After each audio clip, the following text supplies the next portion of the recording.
Traffic നിയമങ്ങൾ പാലിച്ചാണോ സ്കൂളിലേക്ക് വന്നേ? ട്രാഫിക് നിയമങ്ങളോ? ആ, ട്രാഫിക് നിയമങ്ങളെ കുറിച്ച് പറഞ്ഞുതരാം, വരൂ.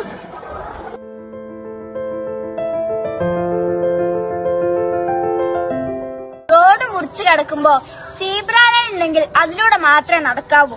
എന്താ ഈ സീബ്ര ലൈൻ? കാൽനട യാത്രക്കാർക്ക് റോഡ് മുറിച്ചു കടക്കാൻ സഹായിക്കുന്ന വരകളാണ് പെഡസ്ട്രിയൻ ക്രോസ് ലൈൻ അഥവാ സീബ്ര ലൈൻ. റോഡിന് കുറുകെയുള്ള കനത്തിൽ ഇടവിട്ടിടവിട്ടുള്ള വരകളാണ് ഇവ. കാൽനട യാത്രക്കാർ സീബ്ര ലൈനിൽ അടുത്തെത്തുമ്പോൾ വാഹനം നിർത്തിക്കൊടുക്കണമെന്നാണ് നിയമം. വലതുവശം ചേർന്ന് നടക്കാവൂ എന്ന് ടീച്ചർ പറഞ്ഞിട്ടുണ്ട്. ഈ ലൈൻ എതിർദിശകളിൽ നിന്ന് വരുന്ന വാഹനങ്ങളെ കാണാൻ സാധിക്കും. റോഡിലിറങ്ങി നടക്കരുത്. കാൽനടപ്പാത അഥവാ ഫുട്പാത്തിലൂടെ തന്നെ നടക്കാൻ ശ്രദ്ധിക്കുക. റോഡിൽ വർത്തമാനം പറഞ്ഞു നിൽക്കരുത്.